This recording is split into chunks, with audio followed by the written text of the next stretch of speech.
सभी दर्शकों को बहुत बहुत नमस्कार। मैं डॉक्टर रमेश यादव, राजधानी एजुकेशन ग्रुप पचकोड़ा जॉबनेट जयपुर से। और इस समय आज बड़े खुशी वाली बात है, बड़ी अच्छी वाली बात है, क्योंकि हम लोग एक ऐसे स्थान पे बैठे हैं जहां सारे जनप्रतिनिधि हमारे बीच है। गांव की जो सरकार अभी अभी चुनी गई है, वहां के सारे जनप्रतिनिधि हमारे बीच हैं। और देखिए, सबसे बड़ी बात ये होती है, कोई भी चुनाव हो, हार जीत किसी एक को जीतना होता है, बाकी सबको हारना होता है। लेकिन जहां सौहार्द बना रहे, जहां प्रेम बना रहे, जहां स्नेह बना रहे, जहां आपसी जो है ना तालमेल बना रहे, वो एक बड़ी बात होती है। और ऐसा ही सारा कुछ करके दिखाया है। पचकोड़िया के जितने भी कैंडिडेट थे जिन्होंने चुनाव लड़ा, बड़ा प्रेम से लड़ा, और सबके लिए बड़ी गर्व की बात है। क्योंकि छोटा मोटा कहीं ना कहीं छोटी मोटी बात हो जाती है, लेकिन हम सबका गर्व है, हम सबके लिए गर्व की बात है कि एक भी कोई ऐसी बात नहीं हुई जहां हमें लगे कि यार ये ऐसे क्यों हो रहा है। तो ये एक बहुत बड़ी बात होती है। और इसी क्रम में राजधानी एजुकेशनल ग्रुप पचकोड़िया का ये प्रांगण आप जहाँ देख रहे हैं, वहाँ पर सारी की जो ग्रुप है, राजधानी एजुकेशन ग्रुप है, उस सब ने मिलके और इसी प्रेम को और इसी स्नेह को जो है ना आगे बनाए रखने के लिए, और विकास किस प्रकार से हो सकता है, क्योंकि जब तक सारे लोग एक साथ नहीं आएंगे तब तक उम्मीद नहीं कर सकते विकास की। क्योंकि आज हम किसी भी पंचायत की बात करें तो वहाँ पर जनप्रतिनिधि ऐसी होने चाहिए जो अच्छा काम करे, जो बढ़िया काम करे, जो आगे लेके जाए। तो ऐसे ही इसी उम्मीदों के साथ जनता ने बहुत अच्छे कैंडिडेट्स थे, उनको चुना है, और बहुत जो सही थे उनको सेकंड नंबर या थर्ड नंबर पे भी रखा है। मतलब किसी को यूँ नहीं कह सकते, क्योंकि सेकंड फर्स्ट ये चलता रहता है। तो ये गांव का विकास वाली बात है। वहाँ पर सारे लोग आज एक जगह है।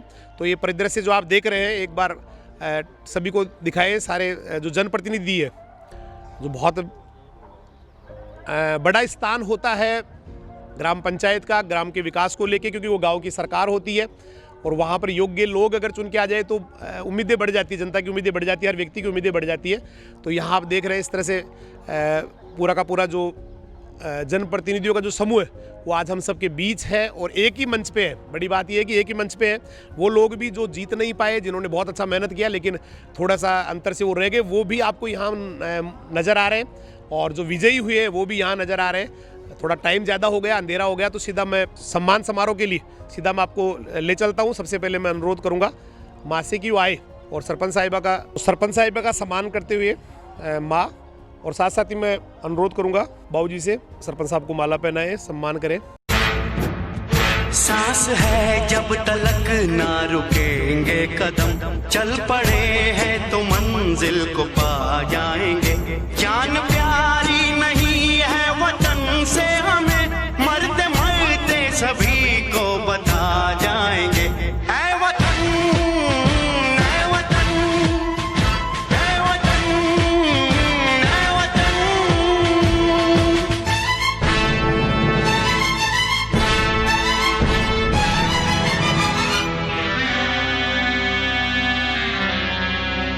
वो जवानी जो खून को जलाती नहीं, वो वतन के लिए रंग लाती नहीं।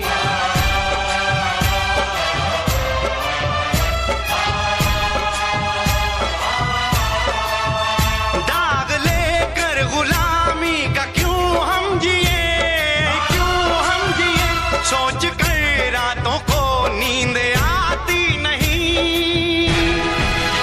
सांस है जब तलक ना रुकेंगे कदम, चल पड़े हैं तो मंजिल। इसके बाद में ग्राम पंचायत पचकोड़िया के उप सरपंच भाई सागरमल जी। सांस है जब तलक ना रुकेंगे कदम, चल पड़े हैं तो मंजिल को पा जाएंगे। जान प्यारी नहीं है वतन से हमें, मरते मरते सभी को बता जाएंगे। ऐ वतन, ऐ वतन, ऐ वतन, ऐ वतन।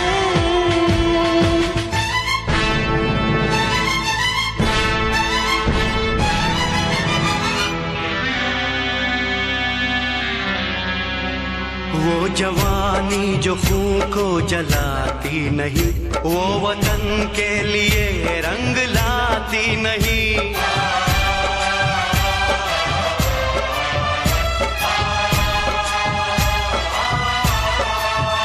दाग लेकर गुलामी का क्यों हम जिए, क्यों हम जिए, सोच कर रातों को नींद। इसके बाद में वो व्यक्तित्व जिन्होंने बहुत संघर्ष किया, लेकिन ये तो लोकतंत्र है, यहाँ सारा खेल वोट का चलता है, कुछ ऊपर नीचे होके, लेकिन उन्होंने जो व्यक्तित्व दिखाया, जो व्यवहार दिखाया, वो अपने आप में बहुत बड़ा और उदार दिली उन्होंने दिखाई है। तो मैं आमंत्रित करूँगा हजारी काका जी आए, बहुत ही ज़बरदस्त संघर्ष किया। और सबसे बड़ी बात इनका जो व्यक्तित्व है, सबके साथ मिलनसारिता, वो अपने आप में बहुत मिसाल है, बड़ी मिसाल है। सबके साथ प्रेम स्नेह से रहते हैं और जीत नहीं भी पाए तो भी बड़े प्रसन्न है, खुश है। भाई ये तो लोकतंत्र यहाँ चलता रहता है। तो तेरा सब कुछ मैं, मेरा सब कुछ तू।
जो बहुत ही ज़बरदस्त परफॉर्म किया, लेकिन मैंने कहा ना लोकतंत्र है, यहाँ तो सारा वोट का गणित चलता है, तो ऊपर नहीं चलते रहते, लेकिन जिन्होंने बड़ा प्रेम और स्नेह दिखाया, बहुत ही ज़बरदस्त परफॉर्मेंस दिया, मदन गोपाल जी शर्मा साहब, गोपाल महाराज।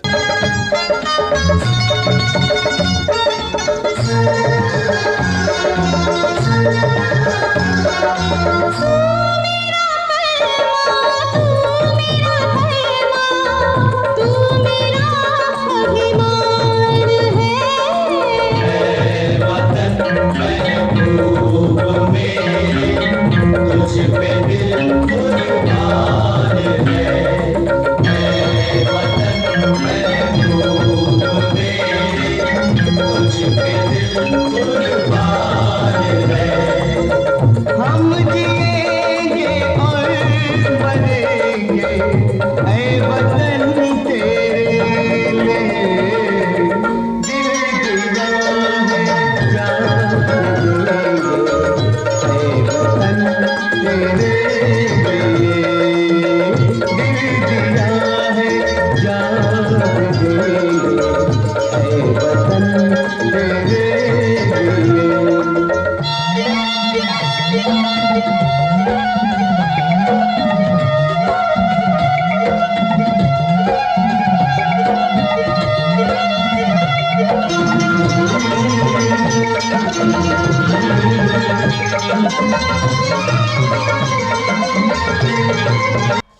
अब हमारे बीच है ग्राम पंचायत रामजीपुरा के सरपंच साहिबा तारा देवी जी, और मतलब जो हालात थे उस हालात में एक बहुत बड़ा गैप रख के इन्होंने विजय प्राप्त की है। जो इनका व्यक्तित्व है या जो मेहनत है राधेश्याम मामा जी और बाकी पूरी टीम की, पूरे परिवार की, वो इसमें साफ दिखती है। क्योंकि इतना बड़ा गैप होना, जब इतना बिल्कुल नज़दीक का मामला हो, जहाँ पहले के सरपंच साहब है वो लगातार 2 बार सरपंच रहे, वहाँ पर इतने बड़े कंपटीशन में और इतना बड़ा गैप रखना मेरे हिसाब से एक बहुत बड़ी चुनौती थी। लेकिन आपके व्यक्तित्व ने, आपके व्यवहार ने उस चुनौती को न केवल एक्सेप्ट किया, बल्कि उस चुनौती को जो है ना एक परिणाम में बदला और 1151 का गैप रख के और बहुत बड़ी विजय प्राप्त की। तो हमारे बीच है तारा देवी जी वाइफ ऑफ ओमजी यादव साहब, जो कि डीडी न्यूज़ के बहुत बड़े एडिटर है। और मैं चाहूँगा माँ से अनुरोध करूँगा, माँ आए और सरपंच साहिबा को शॉल उड़ा के माला पहना के सम्मान करें।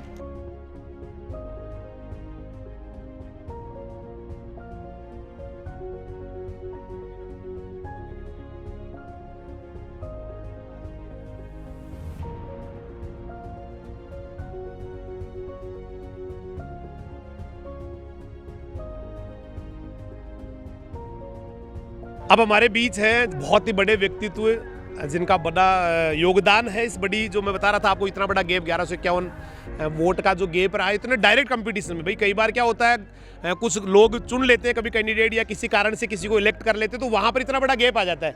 लेकिन जब सीधा मुकाबला हो, जहाँ कोई ऐसी कोई बात नहीं हो, तो वहाँ पर 1151 का जो गैप होता है, बहुत बड़ा गैप होता है सरपंच के चुनाव में, जहाँ एक एक वोट के लिए संघर्ष होता है। तो इसमें जो किंग मेकर की भूमिका में है और बहुत बड़े शिक्षाविद है आदरणीय राधेश्याम जी मामा जी, मैं उनको इन्वाइट करूँगा कि वो आए और आ जाओ उनका सम्मान करने के लिए। बलराम जी प्रिंसिपल साहब।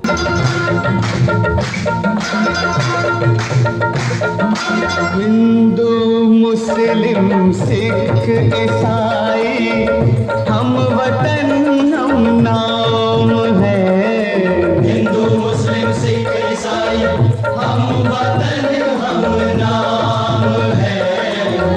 जो करे इनको जुदा मजहब नहीं इल्जाम है। हम जिएंगे और मरेंगे ऐ वतन तेरे लिए। दिया जान देंगे ऐ वतन तेरे लिए। सुकालपुरा ग्राम पंचायत के सरपंच साहब नंदाराम जी जुंजाड़िया साहब। और आपके लिए बता दूं, इतना लंबा गैप, मैं अभी थोड़े दिनों पहले पूछ रहा था, मैंने कहा 2 कार्यकाल हुए या 3 हो गए, तो बोला बीच में 3 कार्यकाल हो गए। मतलब पिछले 15 साल पहले आप सरपंच प्रतिनिधि थे, मदर सरपंच थे, और उसके बाद में 15 साल की तपस्या करके, पूरा संघर्ष करके, और फिर से इनको विजयश्री मिली है, जो इनकी अच्छाई को, इनके व्यक्तित्व का जो ज़बरदस्त वाला जो प्रखरता है उसको साबित करता है। तो 15 साल बाद में इतनी बड़ी तपस्या और इतना बड़ा संघर्ष, उसके बावजूद आप हिम्मत नहीं आ रहे और इतना करने के बाद में विजयश्री आपको मिली है। तो वाकई आपका जो व्यक्तित्व है, आपका जो कृतित्व है, वो दुनिया के लिए मिसाल है। क्योंकि बहुत सारे लोग जो है ना, 1 चुनाव लड़ने के बाद, 2 चुनाव लड़ने के बाद में हिम्मत हार जाते हैं। लेकिन आपने साबित किया कि इंसान को कभी भी किसी भी कोई सा भी मुकाबला हो, चाहे जीवन का मुकाबला हो, चाहे पढ़ाई हो, गेम हो, कहीं भी हो, वहाँ पर हार नहीं माननी चाहिए। ऐसा ही साबित किया है आदरणीय नंदाराम जी भाई साहब ने। और ये हमारे लिए गर्व की बात है कि आप इस प्रोग्राम में पहुँचे हैं। तो मैं सम्मान करने के लिए भीम भैया और बाकी जो टीम है उनको कहूँगा, बाबूजी पहनाओ। सांस है जब तलक ना रुकेंगे कदम, चल पड़े हैं तो मंजिल को पा जाएंगे। जान प्यारी नहीं है वतन से हमें, मरते मरते सभी को बता जाएंगे। ऐ वतन, ऐ वतन, ऐ वतन, ऐ वतन।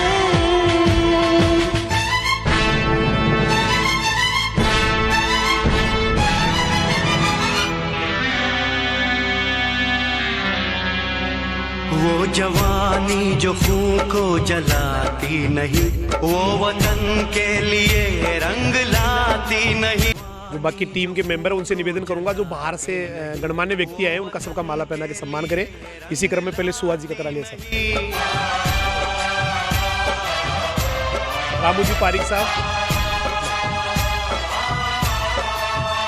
दाग लेकर सुहालाल जी गुलामी तेतरवाल, क्यों हम जिए, सोच कर रातों को नींद आती नहीं। राम साई जी। सांस है जब तलक ना रुकेंगे कदम, चल पड़े हैं तो भगवान साहब सीगर कलदुगी सीगर डोर भाई साहब राम निवासी जहांगीर साहब मनवाड़ी की सीगर बजरंगी ठेकेदार साहब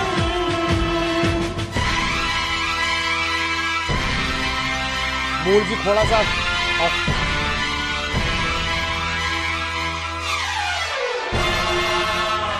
महेश जी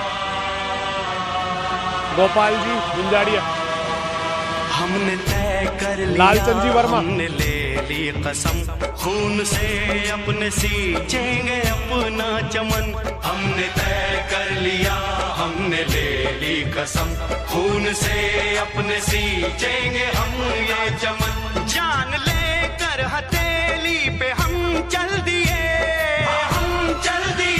बांध कर सर पे निकले हैं हम ये कफन।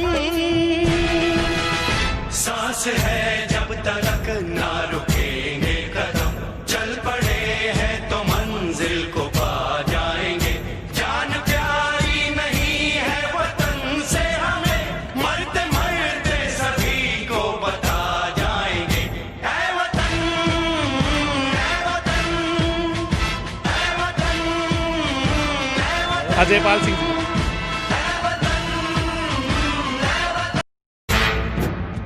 सांस है जब तलक ना रुकेंगे कदम, चल पड़े हैं तो मंजिल को पा जाएंगे। जान प्यारी नहीं है वतन से हमें, मरते मरते सभी को बता जाएंगे। ऐ वतन, ऐ वतन, ऐ वतन, ऐ वतन।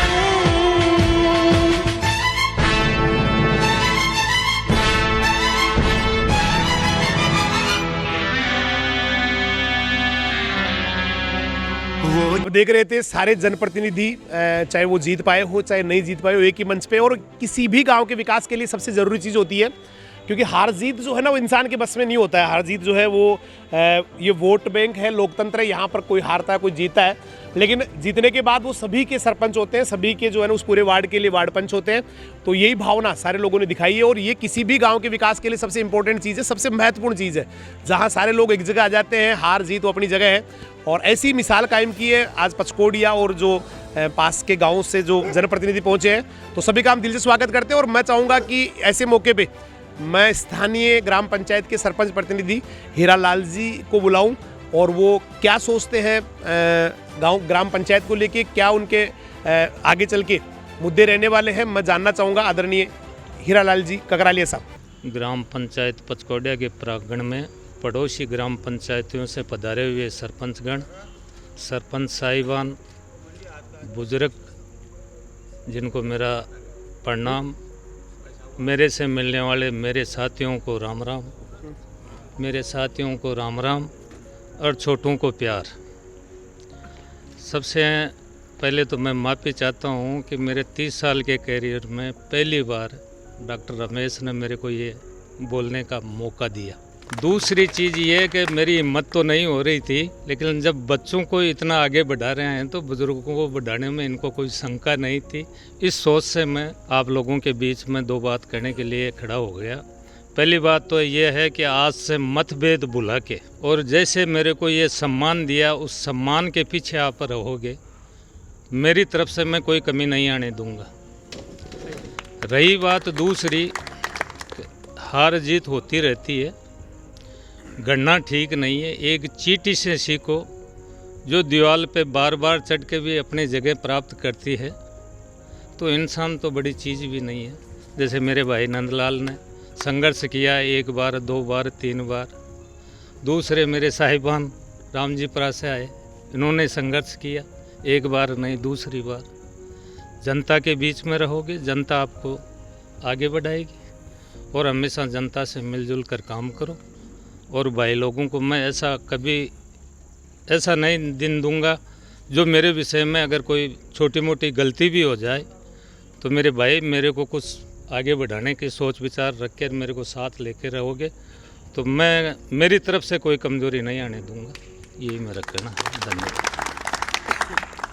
बहुत बहुत धन्यवाद सरपंच साहब का। सरपंच साहब का कहना है कि जिस तरह से आप लोगों ने हमें आज सम्मान दिया है या यूँ कहे कि सरपंच बनाया, उसी तरीके से आप हमेशा विकास के कार्य में हमें सहयोग देते रहे, हमारे साथ खड़े रहे और विकास में कोई कमी नहीं आने दूंगा, ऐसा सरपंच साहब का वक्तव्य है। और आप वाकई बहुत ही अच्छे व्यक्तित्व के धनी हैं, क्योंकि वैसे भी आपको मुझे लगता है बताने की ज़रूरत नहीं है, क्योंकि अच्छे व्यक्तित्व के धनी होते हैं, उन्हीं को जनता अपना प्रतिनिधि चुनती है। तो उम्मीदें सभी की होती है और मुझे लगता है आप बिल्कुल उन उम्मीदों पे खरा उतरेंगे, हर व्यक्ति के साथ आप सहयोग करेंगे, हर व्यक्ति के साथ आप जुड़े रहेंगे। और इस बीच हमारे बीच पहुंचे हैं रामजीपुरा पंचायत से सरपंच प्रतिनिधि मामा जी, राधेश्याम मामा जी। मैं चाहूँगा कि वो बहुत बड़े विद्वान है, एजुकेशनिस्ट भी है, तो क्या उनकी जो है ना सोच है, मतलब क्या भाई सारा परिवार जो है ना वो आज यूँ कहे कि एक बहुत ही डेवलप परिवार है, सारे जो है ना बहुत बड़ी बड़ी पोस्टों पे हैं, पूरे डीडी न्यूज़ को चला रहे हैं। इसके अलावा आप फर्स्ट ग्रेड में हैं, बाकी सारे बच्चे जो है ना बहुत बड़ी बड़ी पोस्टों पे हैं। तो कहीं ना कहीं इनके दिमाग में रहा होगा कि नहीं, इसके साथ साथ मुझे गाँव का विकास भी करना है, मेरी पंचायत का विकास भी करना है, सारे जो गाँव पंचायत में आते हैं उनका विकास भी करना है। और हर व्यक्ति को जो है ना, क्योंकि बहुत सारे ऐसे लोग होते, दबे कुचले लोग होते जिनकी ओर वाकई कोई ध्यान नहीं दे पाता है, तो मेरे दिमाग में शायद ये चल रहा है कि शायद इन्होंने इसी हिसाब से ये बड़ा बीड़ा उठाया है। और पिछली बार आप सेकंड नंबर पे रहे थे, लेकिन इस बार आपने रिकॉर्ड मतों से 1151 मत, अपने आप में बड़ी मत होती है जब डायरेक्ट जहाँ पे चुनाव हो रहा हो, जहाँ किसी की चुना नहीं जाए, इतने वोटों से आपने विजय प्राप्त की है। तो मैं चाहूँगा कि मामा जी आए, राधेश्याम मामा जी, और क्या उनके दिमाग में है, क्या प्लानिंग्स है मामा जी? धन्यवाद रमेश जी। आज बड़ा ये सौभाग्य है मेरा कि ये जो 2020 के चुनाव हैं और इनका पहला मेरा उद्बोधन है, तो मैं एक शिक्षाविद होने के नाते, रामजीपुरा कला ग्राम पंचायत का एक नागरिक होने के नाते मेरा भी कर्तव्य है कि जो जनप्रतिनिधि चुनकर आए हैं, तो अभी हीरा जी ने कहा, ककराड़ा साहब ने, कि मतभेद भुलाकर जो 28 तारीख तक की लड़ाई थी वो तो समाप्त हो चुकी है। अब हम सभी एक हैं। 28 से पहले कौन कहाँ कौन से मंच पे था, वो एक लोकतंत्र का हिस्सा था। आज हम सब एक हैं और हम सब मिलकर जो अपने जनप्रतिनिधि चुन के आए अपनी पंचायत का विकास करेंगे। मैं रामजीपुरा कला पंचायत की तरफ से ये आपसे विनती करना चाहता हूँ या बताना चाहता हूँ कि रामजीपुरा कला पंचायत काफ़ी पिछड़ी हुई पंचायत है। कोई ज़माना था आपके यहाँ पचकोटिया और करणसर के लोग रामजीपुरा कला आकर बसों में बैठकर जयपुर जाते थे, लेकिन पिछले 20-30 सालों से इतना मतलब पीछा रहा है हमारा ग्राम या पंचायत कि आज लोग छोड़ के जयपुर जा रहे हैं या अन्य जगह जा रहे हैं। बिल्कुल रामजीपुरा कला पंचायत है ना, बिल्कुल पिछड़ी हुई है। अब ये कमी जनप्रतिनिधियों की रही है या ग्रामवासियों की, ये तो आप लोग सभी जानते हैं। तो मैं नवनिर्वाचित जो सरपंच है तारा देवी से मेरा विशेष रूप से हमारी इच्छा है और मुझे आशा है कि रामजीपुरा कला पंचायत में जो पानी की समस्या है, सड़क की समस्या है, हॉस्पिटल की समस्या है, स्टेडियम की समस्या है, सोलर लाइटों की है, इसके अलावा जो फैकल्टीज़ है, केवल आर्ट्स के अलावा कुछ भी नहीं है वहाँ, तो मुख्य समस्याएं जो है उन पर मेरे हिसाब से ये विचार करेंगे। और जो छोटा भाई है मेरा ओपी यादव, जो दूरदर्शन में डीडी न्यूज़ में संपादक है, बहुत बड़े पद पे है और उसके लिए ये पद कोई मायने नहीं है। वो वर्ल्ड लेवल पे एक बड़ा पत्रकार है, जो नेपाल की जितनी भी सरकार की तरफ से वार्ताएँ होती है उसका वो डेलीगेशन का चीफ होता है, सार्क कंट्रीज़ का वो चेयरमैन भी है, जो मीडिया कमेटी का इंटरनेशनल। तो मेरे हिसाब से अपने भारत का ये पहला व्यक्ति है कि जो दूसरे देशों पर जो मीडिया कमेटी उसका चेयरमैन।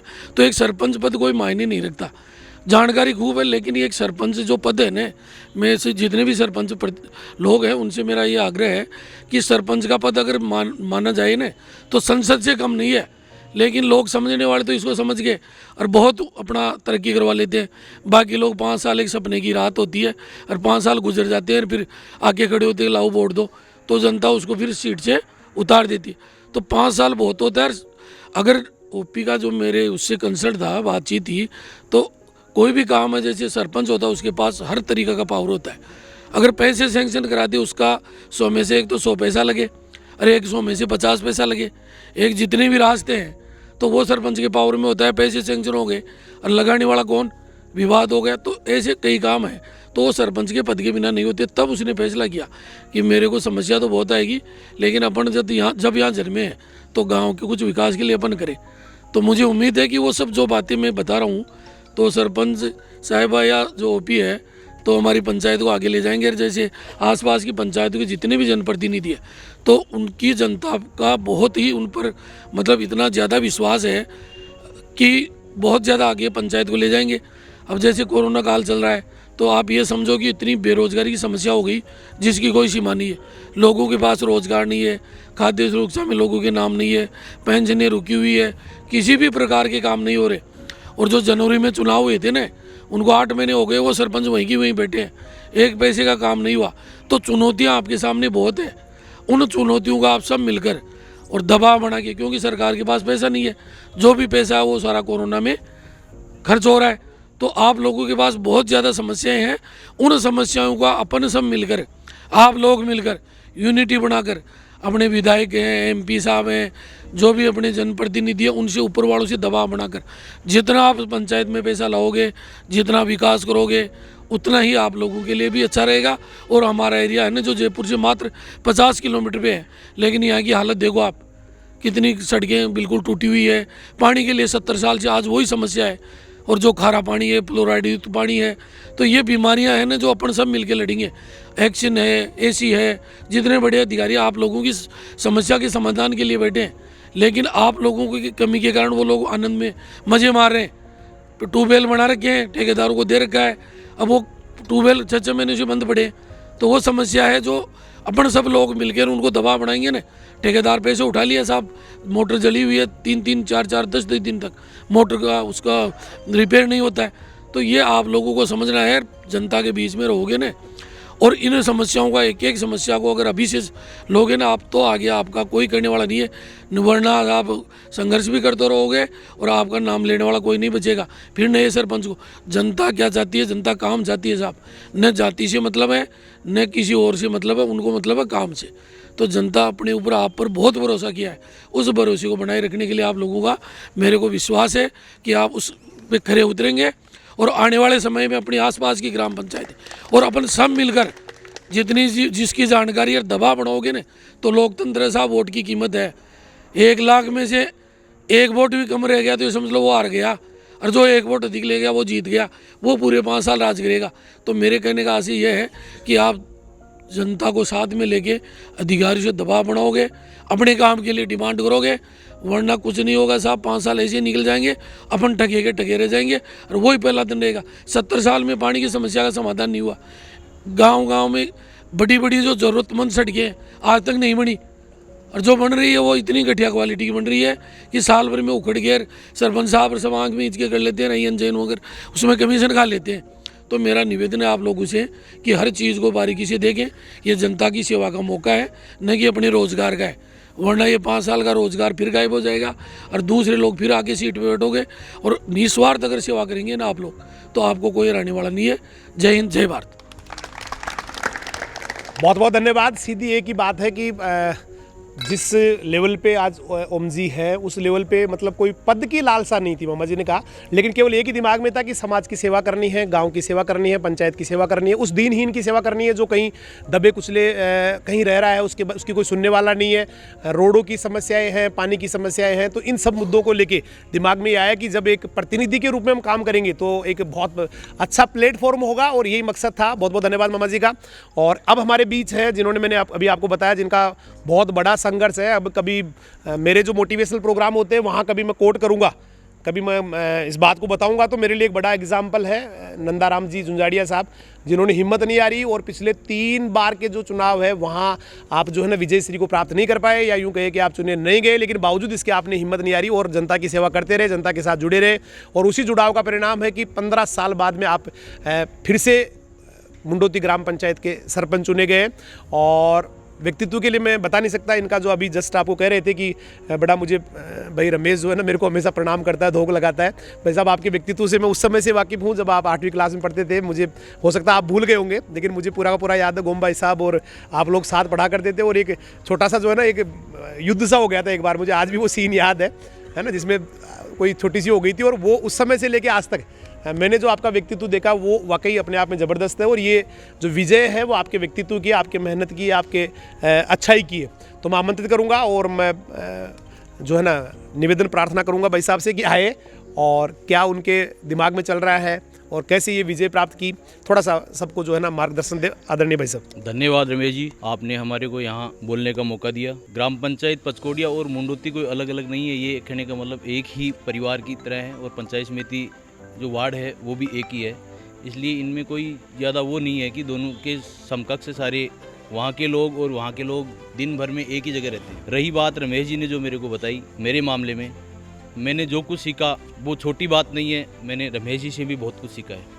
हालांकि मेरे से 3-4 साल जूनियर थे, मैं सीनियर क्लास में पढ़ता था और ये शायद 9th और 10th में एग्रीकल्चर जोबनेर में जब पढ़ते थे। बाकी बिल्कुल उस टाइम भी ये होनहार और ये जो उनका जो लग रहा था उसमें ये लग रहा था कि वास्तव में कुछ एक काबिल बनेंगे। उस टाइम भी जो अखबार की जो न्यूज़ होती थी वो क्लास में जब प्रार्थना होती थी तब इंटेलिजेंट लड़के से पढ़ाया करते थे। तब रमेश जी वहाँ हमारे को कहने का मतलब जो मोस्ट जो न्यूज़ होती थी उसको कहने का मतलब ये सुनाया करते थे। उस टाइम भी इतना था कि जो कहने का मतलब टीवी में जो न्यूज़ में वो जो बोलते हैं उसी हिसाब से ये हमारे को न्यूज़पेपर की जो हेडलाइन थी वो बताते थे।